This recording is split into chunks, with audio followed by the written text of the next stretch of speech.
স্বাগতম আপনাকে।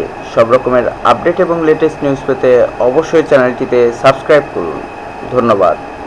মডেলিংয়ের কথা বলে ঢাকায় এনে তরুণীকে ধর্ষণ। মডেলিংয়ের কথা বলে ঢাকায় এনে গাজীপুরের কোনাবাড়ির এক তরুণীকে ধর্ষণের অভিযোগ পাওয়া গেছে। 6 জুলাই বৃহস্পতিবার দিবাগত রাত ৩টার দিকে সাভার পৌরসভার সিটি সেন্টারের পশ্চিমে ঢাকা উত্তর ডিবি পুলিশ স্টেশনের কাছে লিজেন্ড কলেজের অফিস রুমে ঘটনা ঘটে। সূত্র জানায়, মডেলিং করানোর কথা বলে বৃহস্পতিবার রাতে গাজীপুরের কোনাবাড়ি থেকে দুই তরুণীকে মোবাইল ফোনে সাভারে ডেকে নেন স্থানীয় যুবক লিটন আলী মণ্ডল।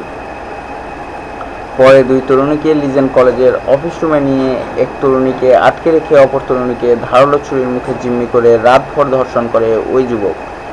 এ সময় তরুণীদের চিৎকারে এলাকাবাসী ও ডিবি পুলিশ দ্রুত ঘটনাস্থলে গিয়ে তাদের উদ্ধার করে ডিবি পুলিশ অফিসে নিয়ে যাওয়া হয়। পরে ওই দুই তরুণী ঢাকা জেলা উত্তর গোয়েন্দা পুলিশ ডিবির কার্যালয়ে গিয়ে ধর্ষণের ঘটনাটি বলেন। ঘটনার পর ধর্ষক পালিয়ে গেলেও ওই ভবন থেকে মোকারম ও মিজান নামে দুই নিরাপত্তা কর্মীকে আটক করা হয়েছে। ভিকটিম এক তরুণী জানান, তিনি ও তার বান্ধবী উত্তরার একটি মিউজিক ভিডিও প্রতিষ্ঠানে মডেলের কাজ করেন। ৩ মাস আগে লিটনের সঙ্গে ফেসবুকে ও মোবাইল ফোনে তার পরিচয় হয়। মডেলিং করানোর কথা বলে লিটন তাদের বৃহস্পতিবার সাভারে ডেকে নেয়। পরে রাতে লিজেন্ড কলেজের অফিস রুমে নিয়ে ধারালো অস্ত্রের মুখে জিম্মি করে রাতভর ধর্ষণ করে ওই যুবক।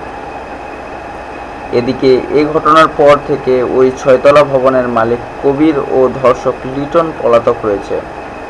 এ বিষয়ে ঢাকা জেলা উত্তর গোয়েন্দা পুলিশ ডিবির এএফএম সায়েদ বলেন, নির্যাতনের শিকার ওই তরুণী আটক দুই দারোয়ান ও লিটনের বিরুদ্ধে সাভার মডেল থানায় মামলা দায়ের করবেন।